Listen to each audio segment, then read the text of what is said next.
Let me tell you, the title of this book alone had me hooked. Whelan Family History, from Maryland to Kentucky and Illinois. It does have a sense of journey to it, doesn't it? And what's great is this book was just published this year by Aquitaine Publishing. Oh, so we're getting some fresh insights here. Definitely. Jesse Shanks is the editor, and it seems like he's done some really thorough research. So we're talking multiple generations then. Oh, yeah, starting all the way back in 18th century Ireland. And their story, it really reflects those classic American themes like immigration, westward expansion, even religious freedom. Like a real slice of American history. Exactly. It all begins with Michael Whelan, born back in 1716 in County Cork, Ireland. He and his wife, Bridget, were Catholic. And at that time, Ireland wasn't exactly known for its religious tolerance, right? Not exactly, no. Yeah. Which is why they decided to immigrate to Maryland. Which was a bit more tolerant toward Catholics, right? Right. Thanks to Lord Baltimore, who was a Catholic himself.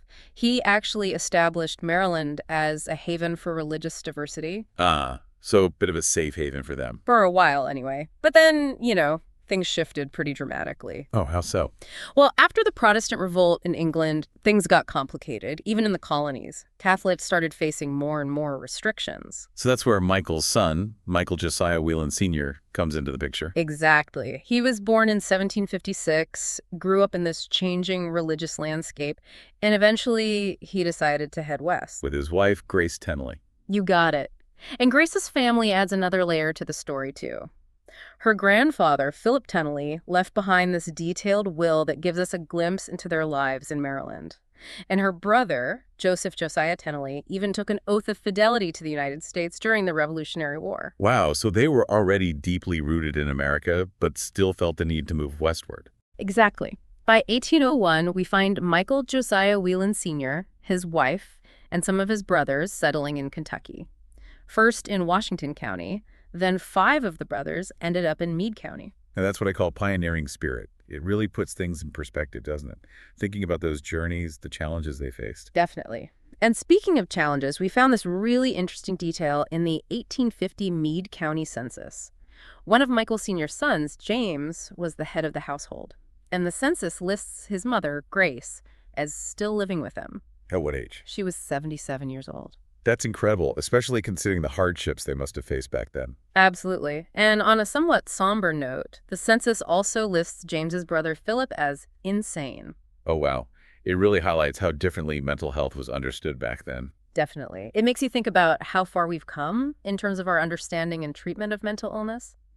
But moving on, the Whelan family continued to grow and branch out. As families do. So who's the next key figure in this saga? Well, we have Michael Josiah Whelan Jr., born in 1806. He followed a similar path as his father, settling in Meade County. And marrying Anne Ellen Brown in 1837. You got it. The record of their marriage at St. Rose's Church is a goldmine for genealogists. Church records are a treasure trove of information when you're tracing family histories. Absolutely. Those concrete dates and names are invaluable. It's fascinating to see how this branch of the family becomes deeply rooted in the St. Martin of Tours parish. Absolutely. They were right at the heart of that community. And the book mentions Michael Whelan Jr. being among the very first settlers in Flaherty, Kentucky. Wow, so he was there at the very beginning, Yeah. helping to build those initial log cabins. That's right. Can you imagine the hard work, the sense of community that must have existed back then? It's incredible. And speaking of community, the book mentions a beautiful stained glass window at St. Martin of Tours Catholic Church. Ah, yes. Donated in honor of Michael Whelan by his second wife, Isabella Sims. A lasting tribute. What a beautiful gesture. The author even tracked down their gravestones in St. Martin's Cemetery. They did. And the inscription on Michael's grave is particularly moving. It reads, "Here be the remains of an honest man, the noblest work of God. May he rest in peace." It's a simple statement, but so powerful you can really feel the values that shaped their lives, their community. Exactly. And those values carry on to the next generation, with Felix Thomas Whelan, born around 1842, son of Michael Jr. He started as a farmhand and married Mary Melissa Brown. Further solidifying the connection between the Whelan and Brown families. It's amazing how these families become so intertwined. Like threads in a tapestry. Exactly. And speaking of connections, it turns out Mary Melissa's mother was Eliza Ann Elder. Connecting us back to those earlier Maryland generations. Right. It really emphasizes how interconnected those communities were. More than just marriages, but shared experiences, shared hardships, a real reliance on each other. Exactly. Sadly, though, Mary Whelan's story ends tragically. She died in 1884 while giving birth to twins. Oh no. Childbirth was so risky back then. It was a harsh reality of the time. It makes you appreciate how far we've come in terms of medical advancements. Absolutely. So, after Mary's death, did Felix Thomas remarry? He did. He married Lucinda French, which adds another layer to this intricate family tapestry. Oh, how so? Well, Lucinda's sister, Sarah, was already married to Thomas's brother, John Alexander Whelan. Wow. It really shows how close-knit those communities were. You can almost imagine the family gatherings. The 1900 census actually paints a picture of Thomas and Lucinda's bustling household. They had a lot of kids. How many are we talking? Let's see. Anna, William James, Peter, Eva, Thomas A., Mary, Joseph, Sally, Olive M., Martha, and baby Francis. Wow. 11 children. That's a full house. It was. Large families were common back then. And as these children grew up, some took on religious vocation. Like Martha, who became Sister James Louis Whelan. Exactly. While others married into families like the Shercliffes, further expanding the family tree. It's fascinating how one family's story can ripple outward, touching the lives of so many others. It really does. And those ripples are about to expand even further as we encounter a family with a name you might recognize. The Corbetts. Okay, now I'm intrigued. You mentioned a familiar name. Tell me more. Well, their story starts much like the Whelans. Jacob Corbett, just like Michael Whelan, migrated from Maryland to Kentucky after the Revolutionary War. Settling in Washington County. That's right. Drawn to the same region, seeking new opportunities, new beginnings. It's like destiny was drawing these families together. And that sense of destiny becomes even stronger with Jacob Corbett's grandson, George Washington Corbett. He ended up marrying Mary Frances Fanny Shercliffe. Whose family was already connected to the Whelans through marriage. Right. Their history is becoming more and more intertwined. And this connection deepens in 1903 when George W. Corbett's daughter, Philomena Ann Loma Corbett, marries. William Alexander Whelan, the son of Felix Thomas Whelan. You got it. Two families, the Whelans and the Corbetts, their legacies merging. Creating a new chapter in the Whelan family saga. Exactly. And as we delve into the story of William and Loma, we'll see how their branch of the family faces the changing landscapes of America. Okay, I'm ready for the next chapter.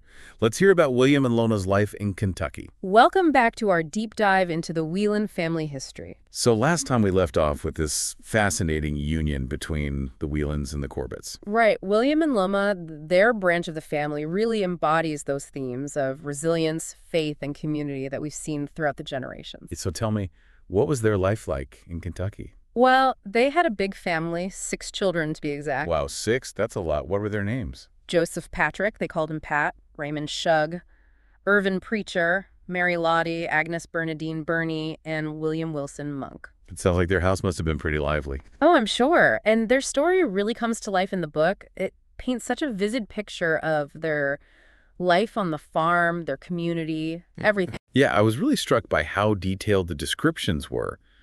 You can practically picture them attending Mass daily at St. Martin's Church. The author does a great job of bringing those details to life. And it really emphasizes the importance of those social connections, especially back then. Absolutely. Family, faith, shared experiences, those were the cornerstones of their lives. But even the strongest communities change over time. Of course. And by 1930, we see that the family had moved. Where did they go? They moved to a new location on Grayhampton and Flaherty Road. I wonder what prompted that move. It could have been anything. Maybe new opportunities, maybe just a change of scenery. Right, sometimes you just need a fresh start. Exactly. And as they got older, they actually ended up living right across the street from St. Martin's Church in Flaherty. Ah, so Loma finally got her wish to be closer to her church. That's right. And it's amazing to think that their original farm, the one near Doe Run in Brandenburg, is now completely submerged. Submerged?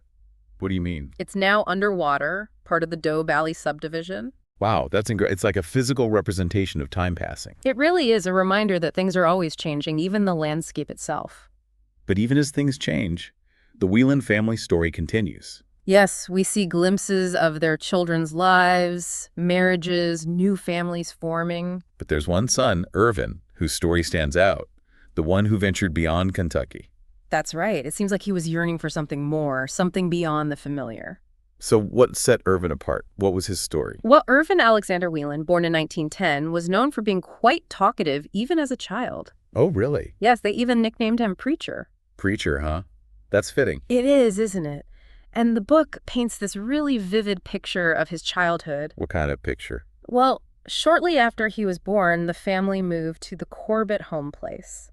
What was that like? It was this big white house, but the interesting thing was it had 3 separate upstairs chambers. 3. Yes, each with its own staircase. Wow, 3 staircases. That's unusual. It was quite unique, and I can only imagine what the kids got up to with all those staircases. It must have been like a maze. It's a fun image to think about, but unfortunately, Irvin's childhood was also overshadowed by the Great Depression. Ah, yes. Those were tough times for everyone. Jobs were scarce, and Irvin had to find work wherever he could. So what kind of work did he do? One of his first jobs, away from the family farm, was clearing bushes. Clearing bushes? Yes, he and a cousin cleared 22 acres of bushes for a neighbor. That sounds like backbreaking work. It was, and they only earned $11 each for all that work. $11. That's barely anything. It really shows you how desperate things were during the Depression. But amidst all that hardship, it sounds like Irvin found solace in baseball. He did, and his brother, Pat, was actually quite talented. How talented. He was scouted by the Louisville Colonels, a Brooklyn Dodger farm team. Wow, that's impressive. It was, but unfortunately, Pat's baseball career was cut short by an injury. Oh no, what happened? He hurt his arm, and that was the end of his baseball dreams. That's heartbreaking. It makes you wonder what could have been. It does, but for Irvin, a turning point came when he joined the Civilian Conservation Corps. The CCC. Yes, it was a program created during the Depression to give young men jobs and training. Ah, right. I remember learning about that. It offered Irvin stability, camaraderie, and most importantly, a sense of purpose. The CCC was a lifeline for so many young men during those years. It was, and it was actually during his time in the CCC that Irvin met his future wife. Oh, really? What was her name? Frances Roberts. And the book even mentions this sweet detail about how Irvin made her a bracelet with her initials on it. Ah, that's so sweet. It is, isn't it? They were married in 1936, and Frances bravely left her life in Kentucky to join Irvin in Kansas. Kansas. Wow, that's a big change in Kentucky. It was, and adjusting to life on the Kansas prairie was no easy feat. I can imagine. It's a completely different world. The book describes how Frances had to contend with dust storms, rattlesnakes, all sorts of challenges. It must have been quite a shock to her system. It was, but she persevered, and they started their family in Kansas. So how many children did they have? They had 2 daughters, Anna Doris, born in 1937, and Mary Christine, born in 1940. So they were starting to build a life for themselves in Kansas. They were, but their journey was far from over. Why? What happened? Well, life in the oil fields was nomadic, requiring them to move frequently. Ah, so they were constantly on the move. And as Irvin's father's health started to decline, they felt a pull to be closer to family. That's understandable, especially during difficult times. Exactly. And when news came about a new oil field opening up in Illinois, Irvin saw an opportunity. An opportunity to be closer to his parents and to provide for his growing family. That's right, so they packed up their belongings and set their sights on Illinois. A new state, a new beginning. But their journey to Illinois wouldn't be easy. They faced all sorts of challenges along the way. Like what? They encountered freezing temperatures, flat tires, and to make matters worse, the children came down with measles. Oh no, traveling with sick children, that must have been incredibly difficult. It was, but they were determined to reach their destination, and finally, in January of 1942, they arrived in Flora, Illinois. A new chapter in their lives was about to begin. So they've made it to Flora, Illinois, 1942, wartime, and they're starting over with 2 little girls. What was life like for them there? Well, you know, their story in Flora really shows how they built a life amidst all that uncertainty. They found a rented house, just 4 rooms, for $12 a month. $12 a month. That's hard to imagine now. Right. But they made it work, you know, focused on making a stable home for their daughters. They even had a garden and raised chickens, you know, for eggs and meat. That self-sufficiency must have been so important back then. Oh, definitely. And their family kept growing, too. Agnes Jean was born just a few months after they got there, in April of 42. So 4 daughters now. Were they still in that rented house? Actually, they managed to buy it in 1944, paid $1,600 for it. Must have felt like a huge accomplishment. A real symbol of stability. Exactly. And later that year, their 4th daughter, Elizabeth Louise, was born. Irvin was working steadily in the oil fields, providing for his family. Sounds like things were looking up for them. They were, and they became even more involved in their community. Francis converted to Catholicism, and they were active in St. Stephen's Catholic Church. Finding a sense of belonging in their new town. Absolutely. And their home kept evolving, too. As the girls got older, Irvin added rooms upstairs, and they had this space they called the back porch. It was for everything: laundry, sewing, even extra sleeping space sometimes. A real hub of activity. Yeah. And they had even more children. They did. Thomas Irvin, their only son, was born in 1949, and then their fifth daughter, Frances Lynn, came along in 1950. Wow, a big family. So they had their house, their family. Irvin was working. Sounds like they'd achieved that stability they were looking for. They had, but life throws those curveballs. In 1955, Irvin got transferred. Transferred. Where to? McLeansboro, Illinois. Different town, but still in Illinois. Oh no. After putting down roots in Flora. That must have been hard. It was a tough decision, but Irvin didn't want to uproot his family, so he commuted to McLeansboro every week for 7 years. 7 years. Talk about dedication. It shows how much he valued his family and that stability he'd worked so hard to create. And during this time, there's this interesting little tidbit about Irvin. He became friends with a troubled teenager named Jerry Sloan. Wait, Jerry Sloan, the famous basketball coach. The one and only. Irvin saw potential in him, encouraged him to get an education. Who knew he'd become such a legend in basketball? It's amazing how these small acts of kindness can have such a ripple effect. Exactly. And in 1968, after 33 years, Irvin retired from Shell Oil. Retirement. That must have been a big change. It was a new chapter. First thing he did was fulfill Francis's dream of having a big living room with a fireplace. Kept renovating their house, making it a welcoming space for the whole family. That's so sweet. It is. And he wasn't done working. Started a new career in finish work, later took a job at the county courthouse, really enjoyed the social interactions there. Sounds like you never slowed down. He didn't. And he and Frances, they had so many shared passions.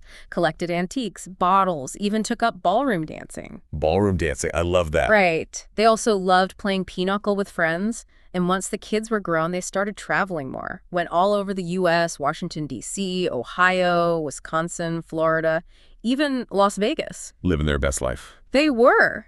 But they never forgot their Kentucky roots, made lots of trips back, especially for the annual Flaherty picnic. That connection to family and heritage is so powerful. It is. And even in her 60s, Frances achieved a lifelong dream, became a county home health aide.